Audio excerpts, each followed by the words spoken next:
What is crack-a-lack and Ridge Runner Nation? Welcome back to another episode of Ridge Runners Live. Tonight we are joined by two of the four founders of Roam and Run Company, a lifestyle, apparel, and goods company designed to share the joy of running. They host an incredible race called the Run Wild 20 Miler, which is set to take place for its inaugural year in a few weeks. Ladies and gentlemen, without further ado, Trey Beckett, Ryan Ramsby. How's it going, guys? What's up, guys? Going on, guys? All Doing good. well. Hope you guys are. Thanks for having us. Doing super well. We're super excited to have you guys on tonight's show. It's going to be awesome to kind of hear the story about the company and kind of what you guys have planned for the future. For those of you that don't know, my name is Wesley Harton. Holding down the fort with me tonight, JD3, John Delavaki III. What's going on, dude? Not much, Wesley. I'm excited to be back. It's been a while since you and I have sat down and interviewed some people, so I'm excited to get to know these two gentlemen and hear all about the company. First off, let's start with our favorite topic of the evening. I don't know. We'll go with Trey first. What are you drinking this evening? I've got myself it's a New Belgium tropical wheat. Reminds me of vacation, so it's not nice little way to start the evening. Nice. What about you, Ryan? What are you drinking over there? Yeah, man. I'm drinking a Juice Drop Hazy IPA from Breckenridge Brewing tonight. Nice. How about you, Wesley? And I see some light up there. Are you also somewhere special right now? Yeah. Oh, yeah, absolutely. Yeah, it's awesome. I think you're also on the mountain time with me, but we'll dive into that in a bit. I've got the Jackios. Who cooks for you tonight? Decided to go East Coast beer for our guests tonight. John, what about you? I am drinking actually a Brooklyn Special Effects Hoppy Amber. It's actually an NA beer. I'm still on that kick. I've been enjoying these a whole bunch. Allows me to enjoy some IPAs, but also still be productive. So they're great. Are you still tapering for Burning River, John? What's going on? No, I'm tapering for something else, but we won't talk about that this evening because Arlen Glick decided to out me on Strava. So there was possibly some breaking news, but like I said, we're going to leave that alone. As always, guys, you can find the show on YouTube, Spotify, and Apple Podcasts. We're on Facebook, Twitter, and Instagram. If you're on Strava, check out our Strava Club filled with so many incredible runners. As always, if you have any questions for these two, drop them in the YouTube comments, and we'll be sure to relay those along. Let's dive right into it, guys. Where did the idea of Roam and Run Company come from, and how did it get started? Yeah, I can take it, Rambo. Roam and Run, it's been a long kind of I wouldn't say process, but it's been something that we've been sort of talking about, going way back to the days when I worked in a running store.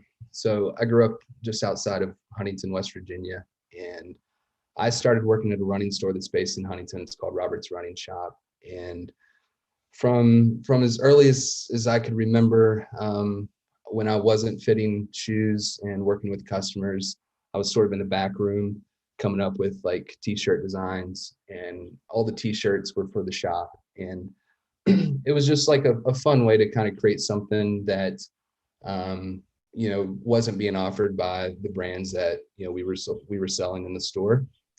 And, things just kind of took off, and, it's, over the years, we kind of kept that up.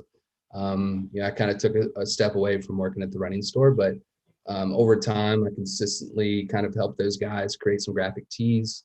And then, it was just kind of something in my brain that was burning, that was like, man, if we could really like do something that everyone could enjoy. We started to discover that this was a solution at their running store, and we thought, man, what if there's other running stores out there that could benefit from having just cool kind of classic graphic tees for lifestyle use? And so over the years, kind of into like 2016, 2017, me and a couple of close friends started to kind of like put some ideas together on what the company could look like. And then it wasn't until like Ryan came along, he was sort of our secret sauce. He said, guys, if we did this, there's a lot of things I can do to kind of contribute, kind of help, financially, as far as like take care of the back end stuff. And we were like, it was kind of like the final piece that we were missing. And yeah, it was 2017. It was like the summer. We were like, all right, let's do this. Like, I remember Ryan and I, and then our good friend Phil, who's a co-founder, we were all sitting around. It was probably like a Tuesday night, and we were like, all right, we're doing this. And we just started to kind of throw some names. We were in a text group. We were just throwing out some like company names, and we kind of landed on one. We had a few other ideas, and then within like 20 minutes, we purchased the domain for the company. And by the end of the night, we were up and running. So that was, late summer, and we decided to mark the calendar for like October to release, a set of t-shirts and some outerwear, and kind of the rest is history. So, it's been a really fun process. We're coming up on 4 years, and it's excited to see the community that's been grown from this, and and at this point, we're now kind of starting to work even more with other running stores. So it's been a solution for them and their stores. So overall, it's been a good adventure. Yeah, that's absolutely incredible to hear. And I don't think a lot of people know how tough it is to settle in on a name and how those group texts can kind of go back and forth. I know when we started our little thing we got going on here, our original name was the Grit Company. That was our first little thing, our first episode. That was what we did the whole thing on. So, and then we officially changed it before we went public. But I think that a lot of people don't realize how even the small nuances of putting something together, it does take time. So what are those initial steps like for you after you did that? Like, were you guys instantly in Photoshop designing t-shirts, or what did it look like after that first week of, hey, once we're off the ground, what did you do to make it happen? Right. Yeah,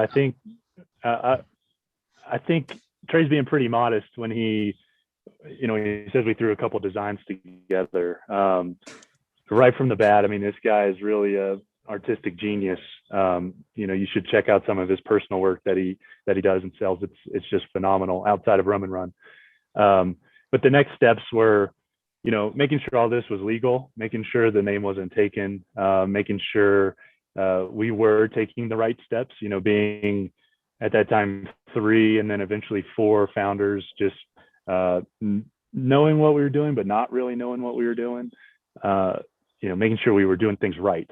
And then, once we did that, it was the hard part was really nailing down what Trey brought to the table. And that was such a key piece for us because we knew you really only get one shot to make a first impression. And what we delivered on that first round really set the stage that has laid the groundwork for what we're able to do today and what we're able to keep doing today. So I think that was a huge step, and I just want to make sure he gets the credit he deserves, because really without him, we're just a t-shirt company, but he's able to take the feeling that runners feel, the lifestyle we live, and put it into a graphic that allows us to represent who we are, even when we're not on the trails or on the road or, wherever you get your miles in. So that was the first step. That was the hardest thing, was just narrowing it all down. Yeah, I can only imagine the back and forth that you guys must have had in text messages and determining what was the, like, these are the ones we're going to release first. These are the first kind of things we're going to do. What was that first release kind of like when you first started? You said that October goal, right, of trying to get out these shirts and the first kind of outerwear. Did you hit that goal right on the October mark? And kind of what was your first initial release, and what was your first kind of realization that it started to pick up and you were actually selling stuff and this was legit? Yeah, so I will say, we didn't do like any sort of like fundraising, or we didn't like start out with a lot of money. It was all just kind of like, all right, boys, what do you have in your back pocket? Let's throw it in. Let's get some shirts made. And we did, we definitely invested personally just to kind of help have a decent assortment, like enough product to, fulfill demand. And, we started social media. We kind of just went that route, saying like, all right, we don't really have the money to do a lot of marketing, so let's just hop on social media. A lot of our close friends who are all runners knew kind of what we were cooking up. So that helped. And so right around the time we launched, we had actually decided, doing some in-person events would be crucial. And we timed it with the expo for the Marshall University Marathon. and they allowed us to come in, set up a table.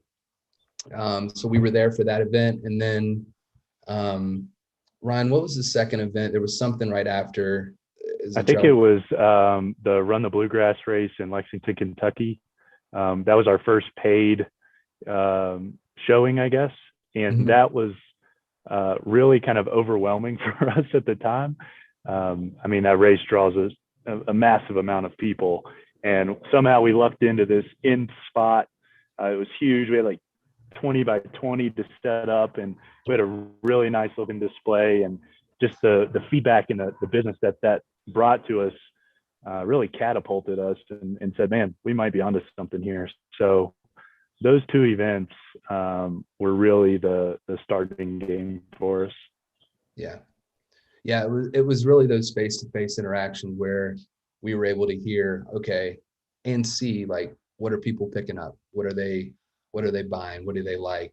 All right. If they don't like the fit of that shirt, like, what do they, prefer? And so, like, we were just soaking it in during those two events and just making notes. And that's just, we wanted to build off of that and make it even better. And so, and it just really organically grew. Like, it took a very long time before we started to do any sort of like marketing and putting like dollars towards it. And so really just organic growth early on really helped. And then, I mean, we did everything we could to just look as put together as possible. I spent a lot of time, late evenings, just making sure the website was, up to date and easy to use. And, we do a really good job. I feel like we do a great job of,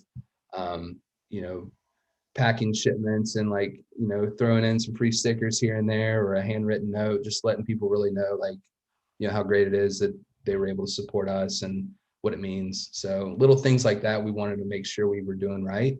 And like, we'll never change that aspect of the brand. Yeah, that's incredible to hear. And it's kind of interesting too, because like you mentioned that, like, you guys wanted to be as professional as possible and, spending a lot of time on the website and whatnot. And I mean, if you guys go to the website right now, anyone watching this, you can kind of see it's incredibly polished. And I'm assuming it's been that way since the beginning.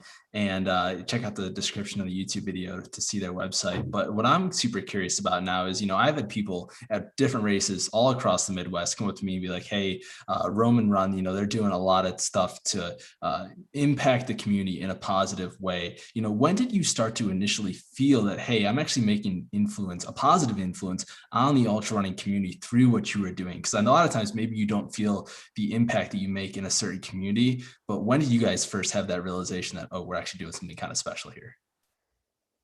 I think probably the first time that hit for me, I think it was 2018 or 19. I can't remember, maybe 18. We launched our Nomads team, which was our ambassador team. And it was our first go at it. I'm not going to say we nailed it, but what it did was it showed us that we had the ability to connect like-minded folks from across the entire country.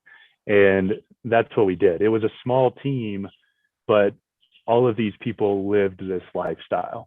And what we realized, and we were messaged on Instagram or through other social media, feeds, was, hey, I'm running this race in this town or this state, and folks were connecting and crewing each other, or, sleeping at each other's houses. And that was the first time for me. I was like, wow, we took this little idea and we're now connecting people from California and West Virginia, or, New York and Arizona or Utah. And that for me was kind of like, wow, this is more than just a business. This is why I want to do this, is to, connect the community. And anybody that runs ultras knows how incredible the community is. I'm in Leadville right now, and just walking down the street, you just immediately have this connection with people. You don't know them at all, but you just start these conversations out of nowhere, and it's just like this magnetic connection. And I think for me, that was the first thing. Trey, if you want to add to that, but that was when the light bulb went off. Yeah, I mean, the only thing I would add is just, being able to create something that people want to wear, and they feel like it really represents the hard work they put in, and we talk about this, like, as a runner, whether like me nowadays, I'm more of just like, if I can get 3 or 4 miles in around the neighborhood, it's a good day. You've got guys like me, and then you've got guys that are men and women putting in hour to 2 hour runs every day. It's a broad spectrum of runners, but ultimately we wanted to figure out a way, like how can we express like all the hard work we put in when people aren't paying attention. Like, we're getting up early, no one sees us going out for a run. A lot of times we might be in the woods by ourselves, and it's like, how can we connect those folks? And that was part of, that was something for me and the crews. It's like, all right, let's, that's one of the reasons, we really wanted to make this happen.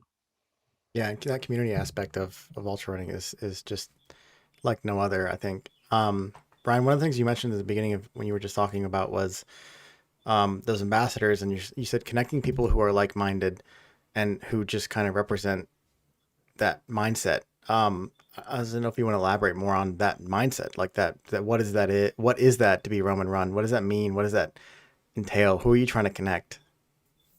Yeah. So really, kind of naturally, our motto became "Run free, run far," and I think that kind of encompasses that community of, it's not a political mindset or community or thinking one way or another, but it's that community of folks that are trustworthy, are kind, are hardworking and committed. And because this isn't a sport you can fake, you can't show up to the starting line of a 100-miler or 50-miler, even a 50K, and just fake your way through it. You had to really put the work in, and if you didn't, you become exposed. And I think those people in this community carry that throughout their everyday life. And I immediately have sorry, I get some bugs flying around, a next level of trust in you if I know that you're also an ultra runner, or really a runner in general, but ultra running specifically takes that to the next level, because again, you can't fake it, and this community is not fake. And the mindset is, I'm here to be better than I was yesterday. I'm not here to be better than you, and I'm going to help you however I can achieve your goals along with mine. And that's what I love about it. That's great. I mean, I can't even comment on just the pure fact of like the joy that brings me in terms of how you're talking about just that community and how, so the way I'm looking for how to say this, just helping people. Like, it's just tremendous. Like, the number of times, I've stopped or people have stopped or whatever during the middle of a race, like not even caring, like, just, are you good? All right, let's go. And that mindset is just awesome. It's tremendous. It's one of those greatest things about ultra running. It really, really is. Yeah. Wesley. Yeah, I've got one for you guys here. So the next question I kind of want to dive into is, what did it kind of look like when you guys started launching different products? And was there one product that kind of took off maybe in a way that you didn't expect it to, or one thing that kind of the community really wanted and you kind of decided to put it out? One thing I'm always looking for are different bucket hats to add to my repertoire. I'm not sure if you guys have gotten into the bucket hat business yet, but if you Taking notes. I think you should, like, hey, if I can give one suggestion, I'll buy 6. There we go. We'll give them out. But no, what's in that process like with defining different stuff that people enjoy? And has there been one product that's taken off more than others? Yeah. I mean, so I wish I could say it was easy to like, and there was like a science behind it. For us, of course, we started out just going like the t-shirt routes. We did t-shirts and long sleeves. Over time, we really wanted to get into, hats, and once again, just kind of focused on, okay, what is someone going to want to wear like all day, every day? Yes, the big brands focus primarily on technical apparel. There's a ton of technical apparel out there, and that's great for those 1 or 2 hours a day that you're using it, but what are you going to wear for the other 22 hours of the day? So, whether it's just a t-shirt or a hat, I mean, we're constantly, talking about shirt colors, hat colors, what inks look good on shirt colors. And it's, there's a lot of back and forth, and we have figured out like what certain things, like how certain things look, and some of those have taken off. And then we've had a lot of duds. Like I'll never forget, there was a shirt. It was a green shirt. I thought it was the coolest green. It was called Leaf. It's kind of like a natural colored green. And dude, it took us forever to sell through those. It was one of our originals, and we just, it's just, it is what it is. And, this is like a small example, but like, it's really fun. We've done drinkware, like you wouldn't believe, how well we've done with drinkware. And that's, something that you use daily, whether it's drinking your coffee on your way to work, or, pouring a beer in it, after a run. Like, there's little things that, we want to, do right. And it's been fun to experiment in a lot of ways. This fall we've got, well, actually this past summer, we came out with a sock line, which was really fun. We were able to kind of take the reins and like work with a company to design a sock, and kind of get down to the nitty gritty on how we thought it should feel and how it should fit. And it's been a fun process. Ryan kind of gets into the analytics and kind of focuses on like, some of the numbers, and like it really helps us determine, all right, what do we need to do next? So yeah, Ryan, anything off the top of your head that you can think of that's done well or hadn't done well? Yeah, one thing that we started, maybe our first couple of launches, was we thought we knew what women wanted in a fit of a shirt, and we were completely wrong. So we realized very quickly we need to be taking feedback from our community of supporters and fans and ambassadors, and hear from them, and then take what they have to say and put it into action. And once we did that, we changed the feel and the fit of the shirt, the cut of the shirt, and it's improved our women's sell-through 200x. So I think little things like that, of just listening to what people want, and being a small company, we're the ones making the decisions. We're able to make that happen. So, we don't have to go to a board or, get, 51% vote to make it happen. We just, quick text message here and there, and we're up and running. So that's been pretty cool to, again, connect with that community and put out into the market what they really want. I love that you guys are pulling that information and adapting yourselves quickly to what your customer base wants. What do you guys have coming out in the future, if you're able to talk about any of the upcoming projects? We always love breaking news on Ridge Runners Live, so give us all the big stuff here. Right, Ryan, you want to hit this? We've yeah, sure. Yeah. So we just released, or we haven't released, we just took pre-orders for our fall winter 21 line.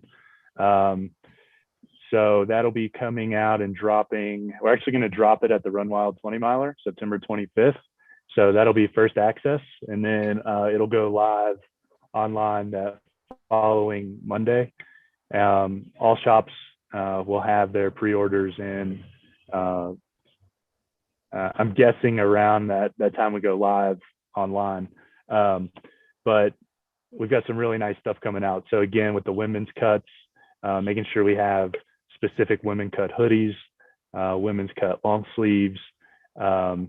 And then, again, taking some of our historical high moving colors, but now adding some of those new designs to it. And always adapting, always staying in front of, what is moving, and trying to be progressive as we can. Our hat line is pretty sick. I'm super psyched for that. I think this is going to be a big year for us in that way. And other than that, I'll let Trey expand further. He's the one that came up with the designs and maybe what inspired him for this season. Yeah, I think for me, as far as trying to stay creative, when it comes to running and all this different subjects, and like, I guess like when you think of running, like, all right, how can I make a shirt that just doesn't say run, or like, or has like a silhouette of a runner. Like, you know, I'm constantly trying to figure out, all right, what's this going to look like? You know, it took a while to kind of dig into it, but like I would always go back to thinking about like, all right, what were some little things that like me and the guys would say while we were out on the run? Like, you know, something like, you know, going nowhere fast. Like as an ultra runner, we're not going anywhere fast. Like we're here to stay. Like we're gonna chuck through this run, this ultra, whatever it is. So like little phrases that people can connect with that make sense. You know, it's been that's been one of the more exciting challenges, is just to like evolve like different ways that we're creating stuff.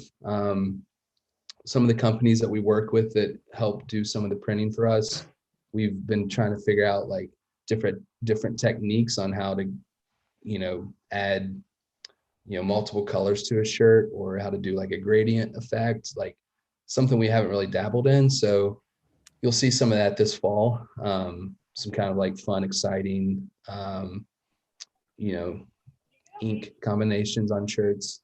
And then, yeah, I mean, hats, headwear, we're going to keep pushing that.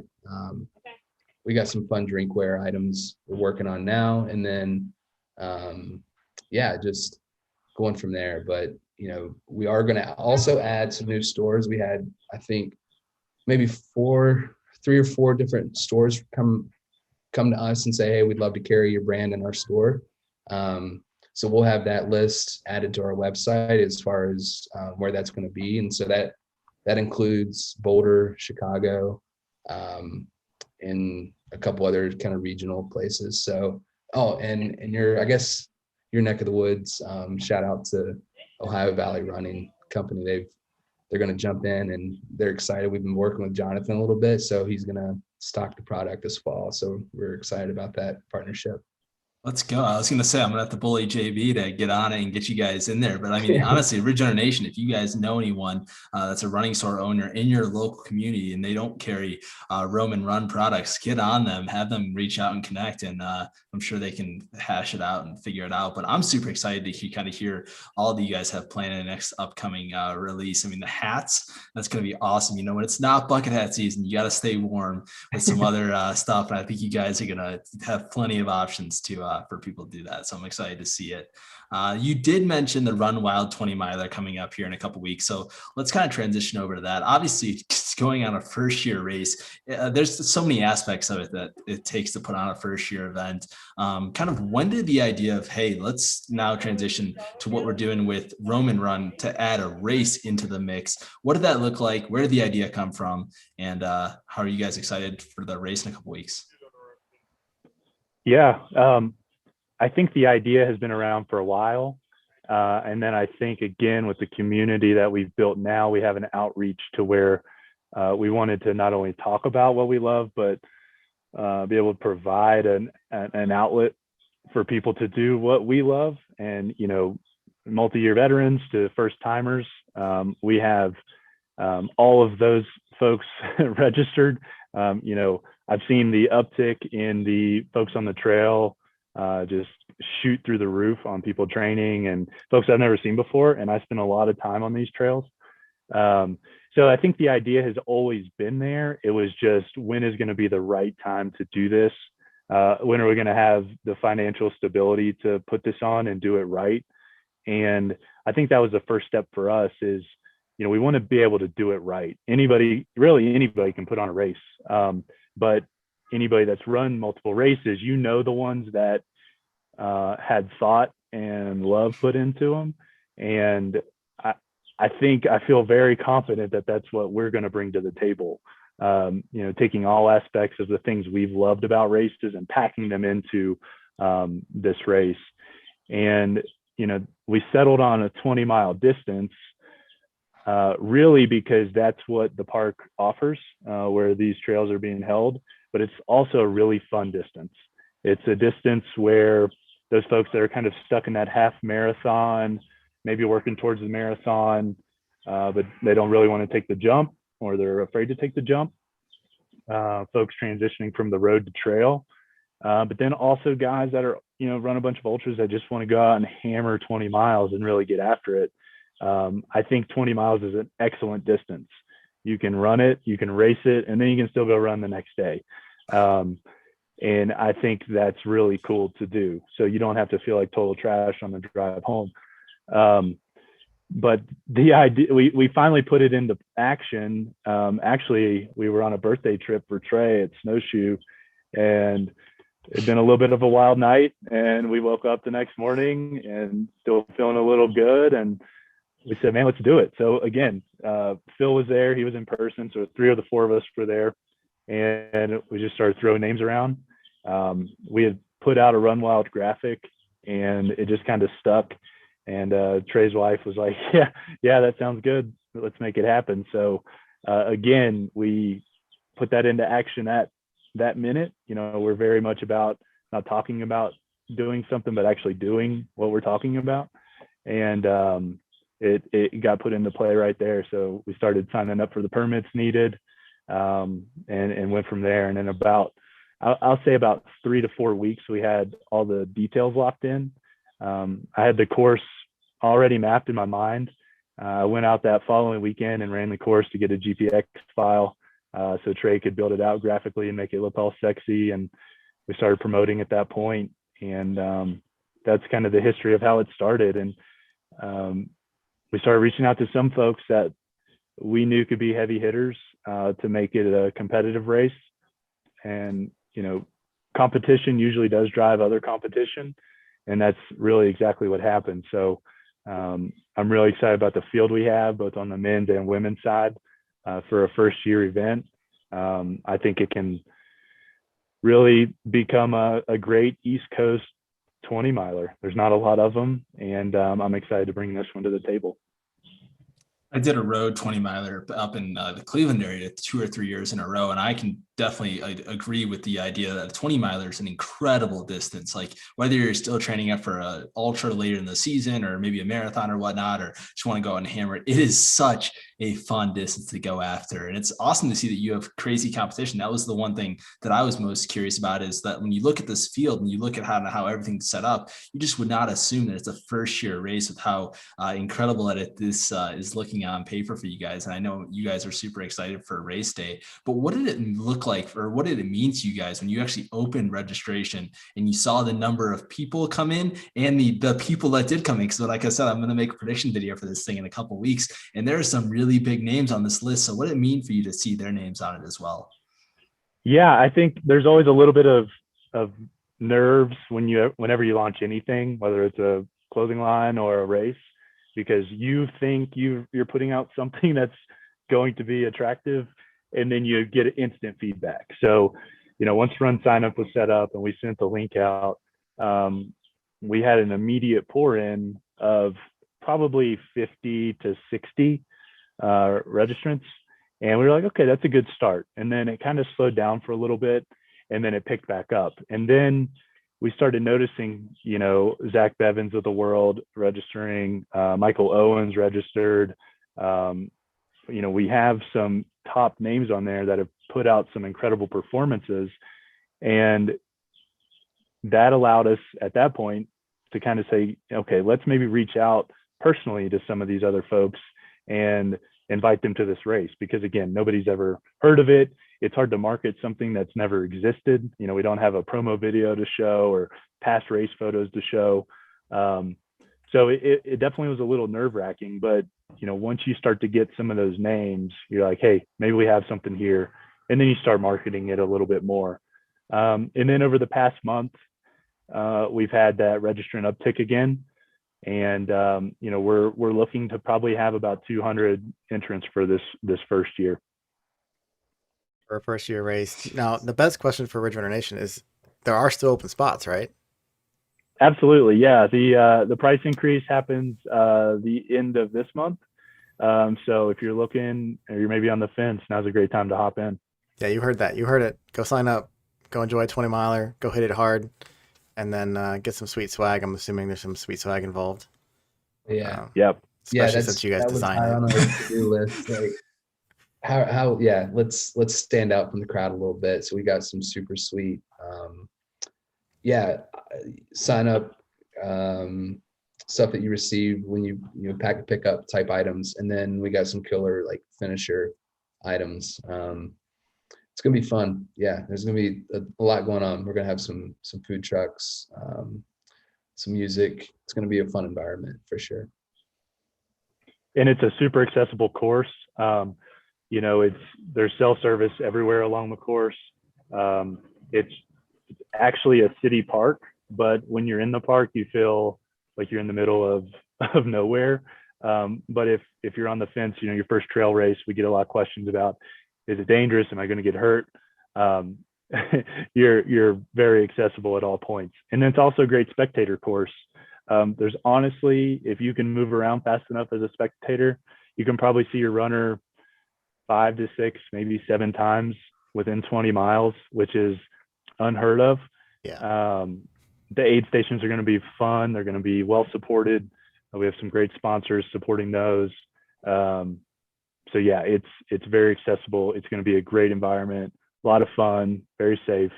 You've got a lot of technical, single track. You got some flowy single track. So you're going to get a little bit of everything.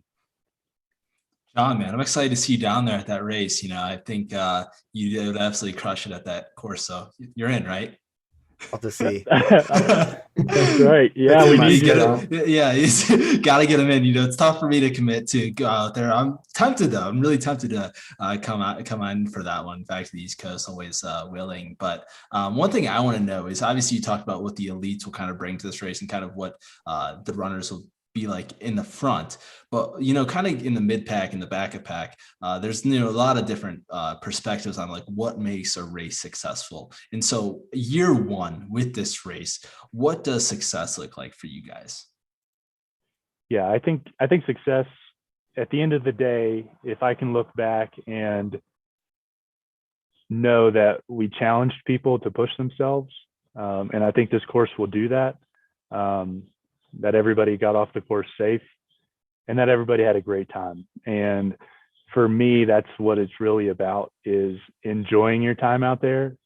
And that doesn't mean it's going to be easy or you're going to feel good, but it's going to be that at the end of the day, you feel accomplished and that you do feel better than you felt yesterday about your running journey. And it's just another notch in the belt.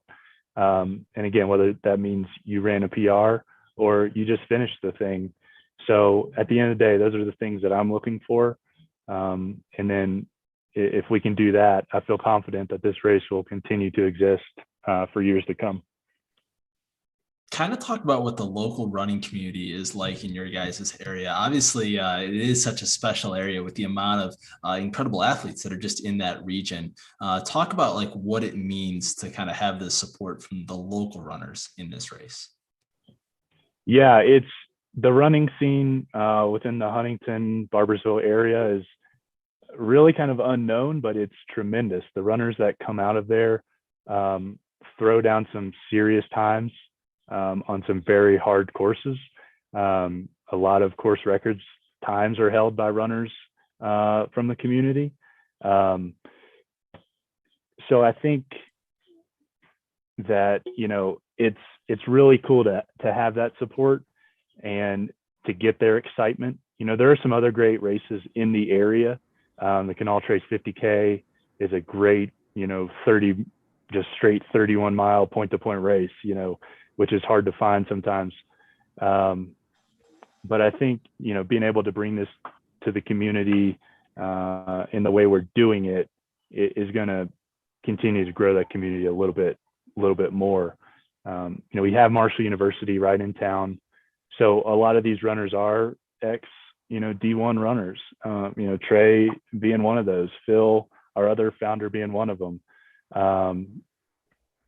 Trey, did Robert run D1? And Rob, yeah. So three of us. So all three, except for me, all ran D1. And that just speaks to the community that they continue that running passion even after that collegiate career. Awesome. First chat question tonight. Isaac Waite says, are you looking for volunteers to help with the race? Yeah, Isaac, we would love to have you and the family out, man. Absolutely. And congrats on the Western States finish, man. So where would they go for if they want to sign up? You guys have an email or a spot to do that? Yep. So you can either reach out through the Run Wild 20 miler Instagram account or through the Roam and Run account. And then we're going to be opening up a run sign up volunteer registration link here once I get back from Leadville. Nice. Isaac says thanks. And then we have a comment from David Fowler in the chat. He says Trey is so handsome. Dave, oh man, he's gonna make me blush. Can't do that to me. I'm on the interweb, man. Dave's awesome. We did a really fun Ragnar Ultra a while back. Me, Ryan, Dave, and then Ryan's brother-in-law, and it was a great time. But yeah, Dave's a good guy. Thanks, Dave. I did just look up, from my big coming race that, I'm not supposed to talk about. This 20 miler is only 2 weeks from it. So Sounds like a great final run. It might be. He's there. He's he's committed. It's only 4 hours. Awesome. So from me. So still only a 1 day event. One of the things plenty of lodging options. You'll be good. Oh yeah. One of the things I love most about the website when looking at the race is the amount of cities that you guys listed in different areas to kind of come in. Because I think a lot of people maybe don't know like how far they could be from a certain area. And I know I kind of realized that when I was in Charlotte, North Carolina, going up to West Virginia, I was like, oh, this is only, a couple hours away. It seems like very far, but when you break it down, it's only 2 to 3 hours or so. So I think it's kind of interesting. You guys are in a good spot geographically to kind of pull from a lot of different regions. So I think, if you're on the fence about like, oh, where's this race at in West Virginia, take a look at that little page that they got on their website there, because you may be a lot closer to this thing than you realize. So that was something I really loved. Yeah, and I got to add to that. I mean, going through there, looking at it, it is for a first year race. Like, you guys did your due diligence, and you guys put together a lot of information that most people want that they don't get a lot of times. So you got airports listed, you got big city distances listed, you have various directions, lodging, camping, all these restaurants you have down there in those areas, and even you have the local running shops listed. I mean, it's all there, and that's incredible for definitely a first year race. And I got to give you guys kudos for that, because you don't see that everywhere. Yeah, and that's a big piece of it is we want to support the entire community, that we're in, and all the restaurants that we did list are just small, family-owned restaurants. We didn't go down the chain route. We wanted to support those that also support us in the community. So that was very important to us in the creation of all that. Yeah, no, that's awesome to hear. This event is going to be an absolute riot.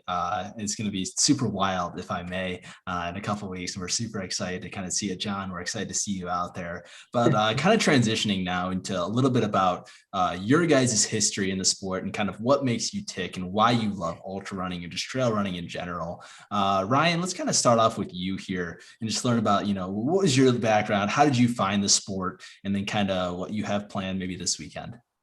Yeah, for sure. So I started running in middle school, track and ran all the way up through high school. And where Trey and I went to high school, Cabell Midland, it's a running high school. That is what it is. I can't even think of I don't know the total number of state championships that are held within track and field and then cross country. But that's, again, the community that we live in is a running community. So it's really cool to be a part of that. I did run. Trey's 1 year behind me, but we did run for all four of his years, or all 4 of my years together in high school. And then I took a break after high school. I was just burnt out. I didn't run in college, and then I think it was like 2016. Trey actually. He was working for Saucony at that time, and I was asking him about some shoes. I was like, man, I just have this itch to get back into running. And he gave me the model, whatever it was. And I went and I bought a pair of shoes. And he said, man, by the way, me and my brother-in-law were running this trail race called the Rough Trail 50K. And I didn't know anything about anything. And I was like, yeah, man, when is this thing? Sign me up. Let's do this.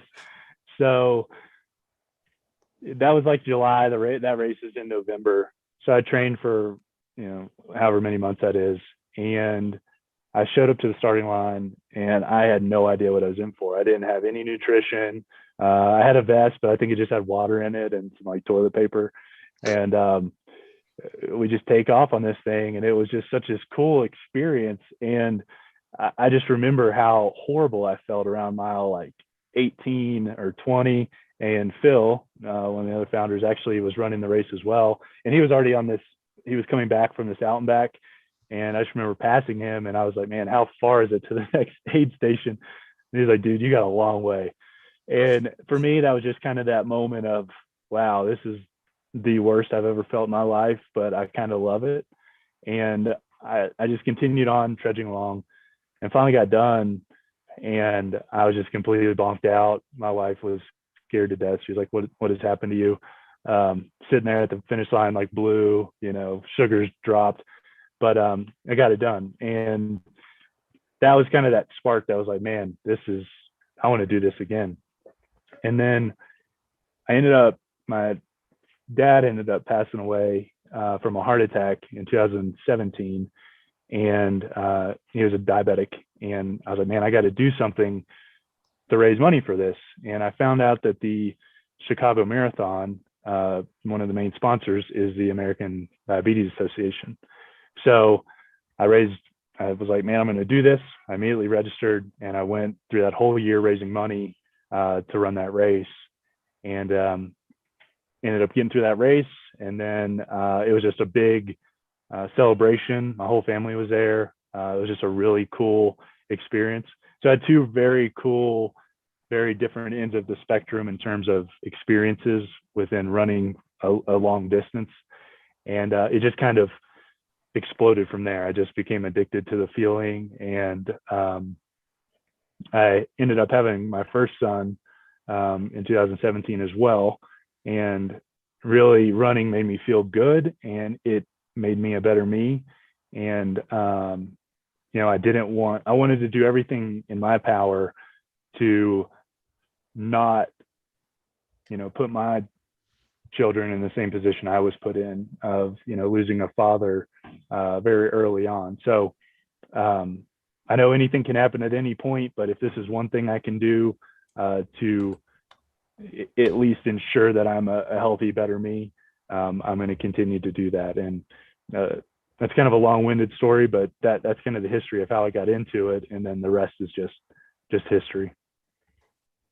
Well, thank you so much for being open with us and sharing that story. I think it's it's obviously super inspiring to kind of hear how you're kind of continuing to grow in your running journey kind of for your children and kind of impart there too, which is just incredible to hear.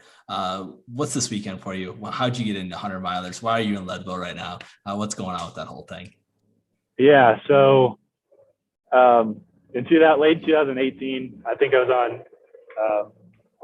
Ultra Running Mag or something.com. And I saw an ad at the top for the Leadville 100. And I was like, again, that I didn't know what a 50K was. I didn't know people ran 100 miles. So I clicked on it and I was like, oh, well, it's a lottery. There's no chance I get in. So I go through the whole process in 2019, and I'll be damned if, the lottery comes out in January and it's a live feed and it's just this scrolling, name list. And I remember exactly where I was at the time. And I saw my name on this list and I was like, holy smokes, what have we just done? So I was like, okay, well, let's do this. So I, 2019 came out here to run the Leadville 100 and ended up DNFing at Winfield, which is mile 50. It's an out and back course. So I did get to see the whole course, which I was proud of, but I was not prepared. I let it get the best of me. I was a little too conservative in certain areas. So as soon as I DNF'd, I got back home that Monday, and I was immediately like, okay, we're going to do this again. So I went through the lottery process again, and I didn't get in, but it was so important to me that I found out that if you register for the race or they have a run camp that you can come out and do in June. And if you do that, you get an automatic entry into the race. So signed up for that. I was like, we're doing this no matter what. This is going to happen. I need revenge. and then COVID hit 2020. So I've had 2 additional years. Here we are, 2021, Leadville 100. It's about to go down. So I came out for the camp, had a great camp, feeling very confident. We've been out in Colorado since last Thursday, so feeling somewhat acclimated. And by this Saturday at 4 a.m., be ready to rock and roll. Well, I'm excited to see you out there at the start of the Leadville 100 myself. I'll be pacing Ridge Runner Nation member Andrew Waugh, bringing him in for the last couple miles or so. But it's going to be an exciting race to hopefully see you out there and hopefully crush that race and get to that finish line. Absolutely, man. Look forward to it. Can't wait. Trey, what about you now? Kind of dive into your history with the sport, kind of how you found running and kind of what makes you tick in the ultra running community today. Yeah. Growing up, I was a soccer player, and going into high school, I just finished middle school, and I thought, I'm going to play soccer in high school. And I had a cousin that ran cross country, and I thought, man, it'd be fun to I honestly this wasn't the plan, but I didn't think it was going to be fun. My dad told me, he was like, if you're going to get in shape for soccer, just run with the cross country team this summer. This was back in 2005. And so I ran with the cross country team that summer. And as Ryan mentioned, we went to a high school where it was, they've got a really great cross country and track program. And so by the end of the summer, I kind of found myself getting close to that top 7. And if you're familiar with cross country, the top 7 it's like your varsity squad. And so here I am, a freshman at a good program, and I'm kind of breaking through, and I'm thinking, man, this has gone way better than I ever would have dreamed it would have gone. And so at that point, right before school started, I said no to soccer, and I just kept running. So ran track and cross country the 4 years of high school. Towards the end of my senior year, had a few offers to run in college, and then decided to, go the route of running for Marshall.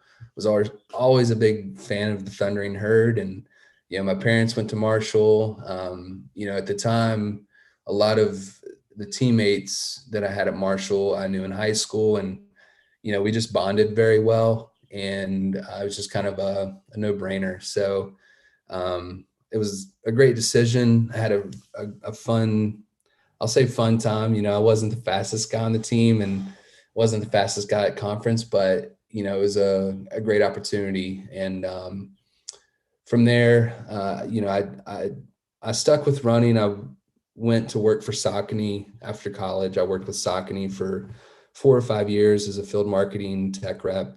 So I got to travel across the Southeast and the Midwest for a while, working for their brand. And it was a great opportunity. I learned a lot. Getting in and out of stores, running stores, being able to talk about running every day with folks was a good opportunity. And before all of that, I spent 6 years working for my local running store. That was an absolute blast, and made so many great relationships, and really just fell in love with the running community back in high school. And it's just it's amazing to see the compassion that people have for each other, and just what it can do for you. So since then I've ran a few. I'm not like your diehard ultra guy like Ryan. I think Ryan's got that fire lit under him, and I'm just as happy to get out and exercise. Like, I still will run give or take every other day, but it's been with a few marathons here and there and a 50K here and there, it's I kind of find myself like trying to find that next challenge. I will run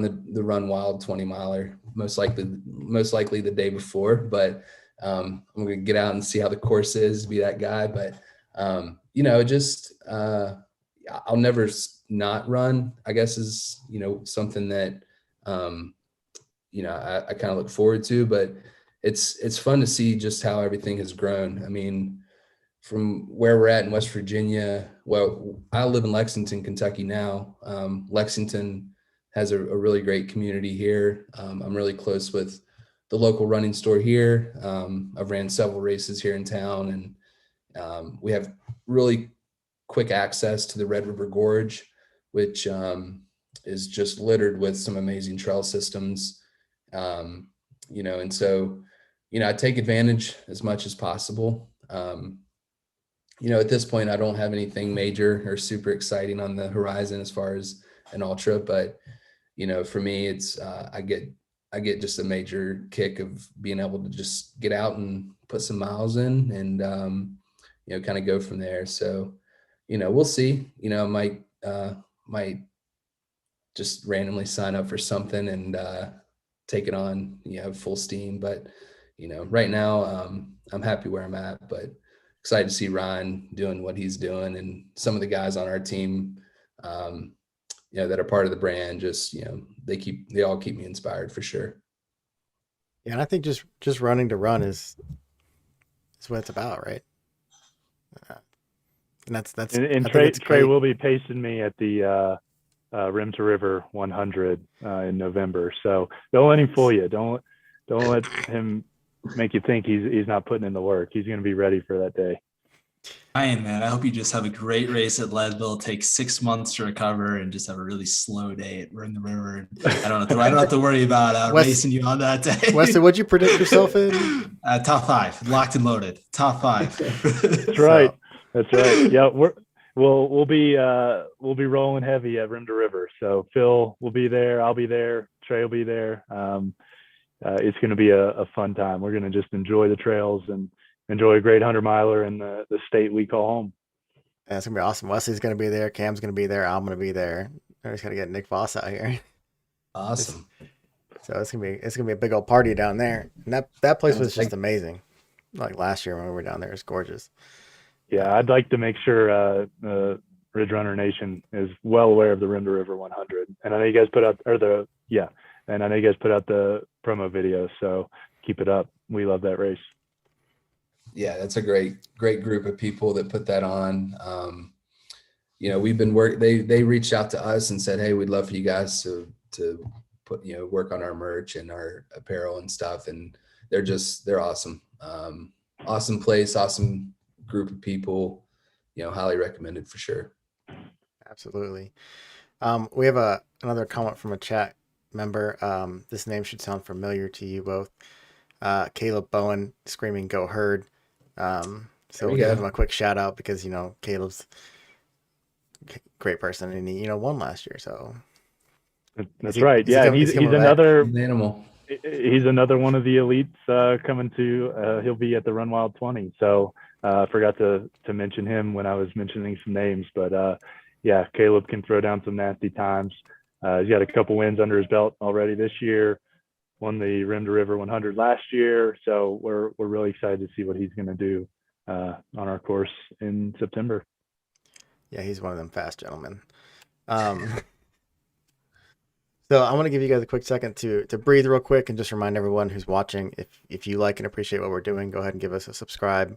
Click that button below. We greatly appreciate it. It helps us out tremendously. And we're going to transition into our quick questions of the night. And so these are short answers, or you can make them long, whenever you want. What's one thing you can't leave an aid station without? And Ryan, you should go first since you're going to be running soon. Yeah, potato chips, man. Potato chips. I'd have to say a cup of Coca-Cola. Cup of Coca-Cola. I do think Coca-Cola is one of the best things in an aid station to wake you up and make you come back from the grave. Yeah. What is let's see here, we got weirdest hallucination or strangest thing you've seen somebody eat at an aid station, depending on what you've witnessed in your lifetimes. Well, it wasn't a hallucination, but it was Black Canyon 100K last year.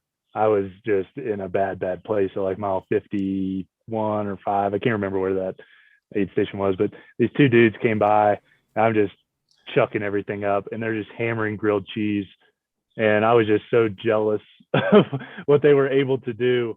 And it was just so strange. I mean, they were just going to town on some grilled cheese, and that inspired me to maybe check out some see how that works with my stomach. But that's probably the weirdest thing for me. I don't have too many ultras under my belt, but I do remember I was sort of at the back of the pack during the race Ryan mentioned earlier, the Rough Trail 50K, and saw a guy bust out a cigarette and smoke a cig, with like 6 miles to go, and I thought, here we go, man, like let's do this, it's, just a little pep in his step. I didn't take a drag. I felt like I should have, but I thought that was pretty cool. So hats off to whoever that was. Could have been Chuck Norris. Who knows, man? It's pretty rad. Never even heard of that happening before. So that is a first. Yeah. I've heard of a lot of other things happening on the trail. And if you watch Ridge Runners, like our previous live shows, you may know what I'm talking about. But we've heard a lot of things that happens out on the trail. And smoking cigarettes not been one of them, though. Only in Kentucky, man. Only in Kentucky. He was probably, if I actually paid close attention, I'm sure he had like cut off jean shorts or something even crazier, but no, I thought it really stuck in my mind for sure. See, we're a big fan of jorts out here in Ridge Runner Nation. Yeah, man. I rock them. Our producer Nick Voss rocks them as well. So maybe not at races yet, but we're going to work our way into that apparel line for sure. Kind of dive into the next question here. The big one, the Ridge Runner Nation's favorite question here. If ultra running had walk-up songs like baseball, what would yours be? Oh man! Wow. Now these get added to a permanent Spotify list, so wow, everyone gets to listen to this forever. No pressure. And that one's tough. Trey, take a crack, buddy. It'd have to be something mellow, something kind of chill. Dang, man, that's a tough one. It shouldn't be a tough one. I should know, but so you're in the middle of a trail, you're not feeling good, and you got to pull out your iPod. You're gonna put something on to wake you up. What would it be? Well, it's got to be a song by one of my favorite bands, My Morning Jacket.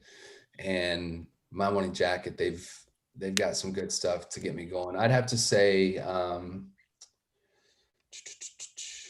man, now One Big Holiday by My Morning Jacket.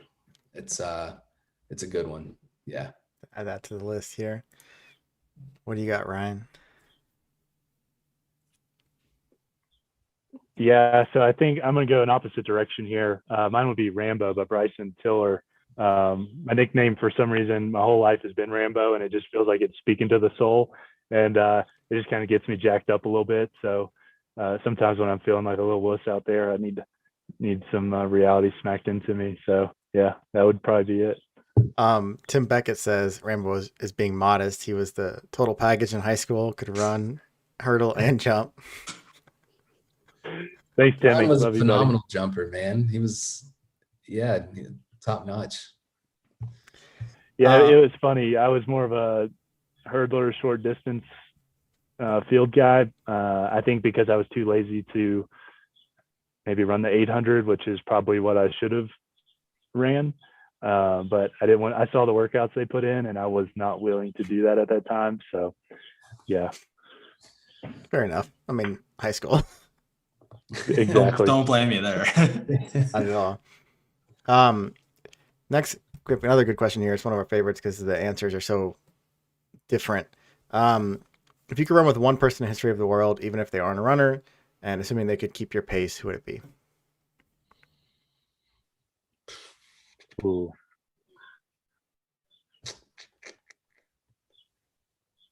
Man. Take it, Trey. Dude, These are the hardest hitting questions of the whole live show. I mean, these are quick questions. This is tough. Wow. we threw you softballs all show, and we come in here with these quick questions and really get after it. Yeah. I'd have to say Bob Ross. As an artist, I'm sure me and old Bobby would have some good conversations. He's a pretty chill dude. Hey. So yeah, hats off to Bob. And I forget who, and I'm going to be annoyed at myself for forgetting this, but someone else has also given that answer in the past too. So it's super cool to kind of hear the connection there Right on. with that answer coming back to us. What about you, So Ryan? yeah, I'll probably go another opposite direction. I'm big into stoicism. So maybe like Seneca, or somebody like that would probably help mentally keep me in the game. And I think that would be, if I could have him crew me and pace me at the end of this race Sunday, that would be pretty impactful, I think. So yeah. Well, we'll see what we can do. Well, we can pull some strings here, so we'll see what we can make happen. Our one new question that we added to the list here. This one's kind of wild, but would you rather fight one chicken on day 1, 2 chickens on day 2, 3 chickens on day 3, and so on for 365 days a year, or fight one mountain lion after training 365 days to fight it? If you fight the chickens, you use nothing but your bare hands and the clothes you have on your back. But if you choose to fight the mountain lion, you can get a sword and body armor. Which one are you picking? I'm going to have to go maybe a rabbit a day. Was that the animal? What animal? Chicken. Okay. Yeah. I'll get the same size. Okay. Same thing. I'll go chicken a day. I think as an endurance athlete, you kind of, that's the way you build this thing up, 1 mile a day. So yeah, by the 365th day, I feel like my endurance will be strong enough to take on those chickens. I'm going mountain lion. There's no doubt about it. I think you get them low, you get them to the ground, you do a little grapple, and you've got that sword in your back pocket. And I think I'd take care of him. I got a few pounds on Ryan, so I can see where his strategy is there. So for me, a little meat on the bones doesn't hurt against a mountain lion. I'll take a mountain lion all day. I love how quick this response was in comparison to the other. That's much better. Like this one, you already have like strategy and you've like developed a plan. The song, you're like, I listen to daily. It's awesome. You all have any sponsors or any social medias that you want to plug?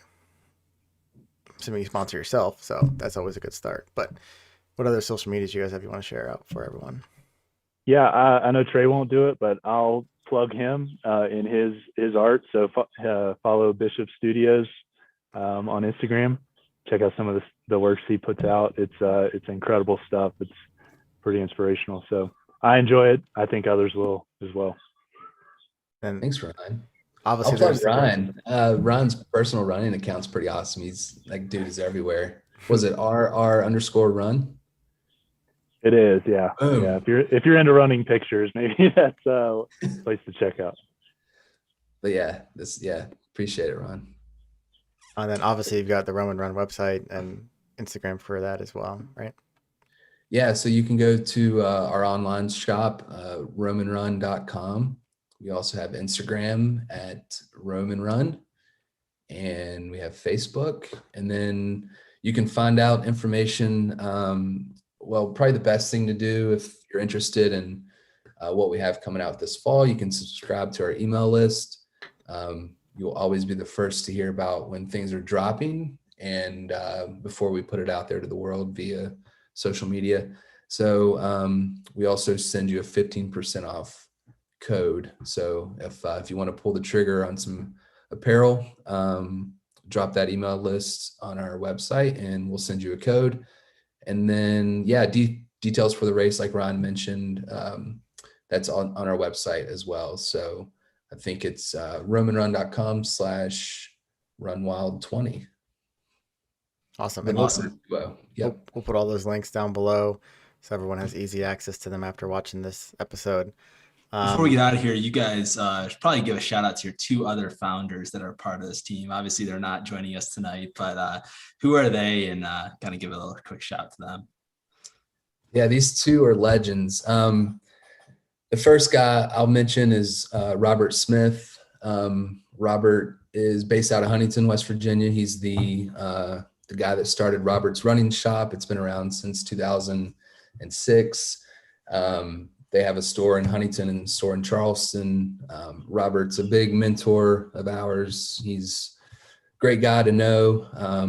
He always puts everybody else first and wants to know what you're up to before he even talks about himself, and just a phenomenal guy. So shout out to Robert. And then Phil, our other co-founder, Phil Provenzano. Phil's from Northern West Virginia.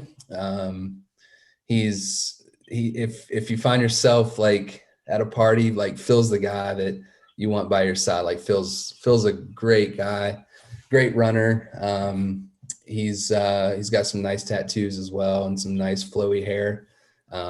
So he's got a good look going on. So we love both those guys. I ran with Phil at Marshall. We ran 3 years together. He's a year older than I am. And then Robert's a little older than us, not by much, but he's just, both those guys are awesome. Ron and I are lucky to have them. What they do behind the scenes, like you hear us talking, Ron and I talking, but what Rob and Phil do behind the scenes, we wouldn't be a company without them.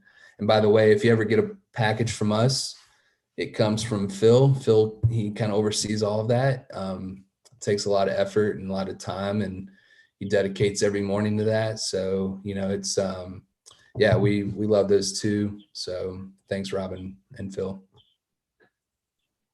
Absolutely. Awesome. It's the four-person team there, bringing you Rome to Run apparel. Like I was saying earlier, thanks for joining us. Anyone in Original Nation, please go check out their website. Go check out the race. Go sign up for it if you haven't, because there's still spots available. There's new hats. Hopefully they'll bring some bucket hats to the world here soon. Because they'll take Wesley's ideas there and bring some bucket hats around for us. I will happily rock bucket hats. Ridge Runners collab. Yeah, there we go. There we go. Now we're talking. Now we're talking business. But it's great talking to you guys tonight. It was a pleasure to have you both on the show and to hear about where Roman Company came from, hear about the upcoming race that y'all are doing and all the great stuff. It's been a pleasure. Ryan, best of luck this weekend. You're going to get it this year, right? Oh yeah, for sure. And thank you guys for having us. We appreciate the time, and it was a great conversation. Really enjoyed it. Yeah, thank you guys. This was awesome. So looking forward to seeing you soon, hopefully. Yeah, we'll see you guys in a couple months, at least, bare minimum. Yeah, for sure. And John will see you in a couple weeks for sure. So, all right, that's it for this show, guys. We'll see you at Regeneration on the next one. Bye, everybody.